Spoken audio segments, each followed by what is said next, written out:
হাদিসটি আমি আরেকটু সম্পর্ক করি। আল্লাহ রাসূল সাল্লাল্লাহু আলাইহি ওয়াসাল্লাম এই হাদিস বলতে গিয়ে হঠাৎ তিনি থেমে গেলেন। এরপর রাসূল সাল্লাল্লাহু আলাইহি ওয়াসাল্লাম কিছুক্ষণ কাঁদলেন। শুনতেছেন আপনারা আমার কথা?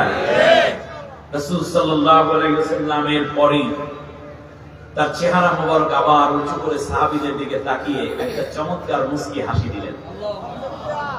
সাহাবীগণ আরজ করলো, ইয়া রাসূলুল্লাহ, এটা কেন করলেন? আল্লাহর নবী বললেন, এই যুদ্ধ খুব তাড়াতাড়ি শেষ হবে না, একটা দীর্ঘ সময় যাবে।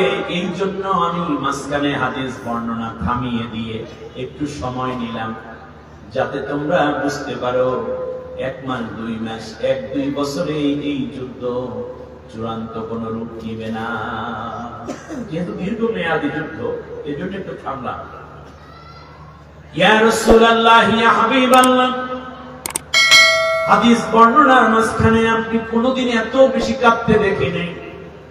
আপনি এত বেশি কাঁদলেন কারণটা কি? বিশ্বনবী সাল্লাল্লাহু আলাইহি ওয়াসাল্লাম বললেন, তোমরা সাধারণ মানুষ, আমি নবী। আল্লাহ রাব্বুল আলামিন আমাকে যা দেখান তোমাদেরকে তা দেখান না।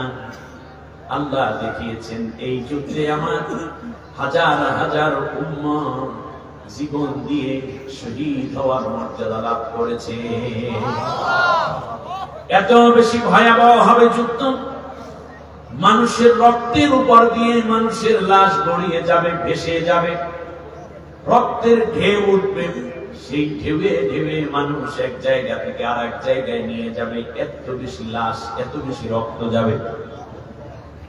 আল্লাহর নবীর সাহাবীগণ বলল, ইয়া রাসূলুল্লাহ, তাহলে হাসলেন কেন?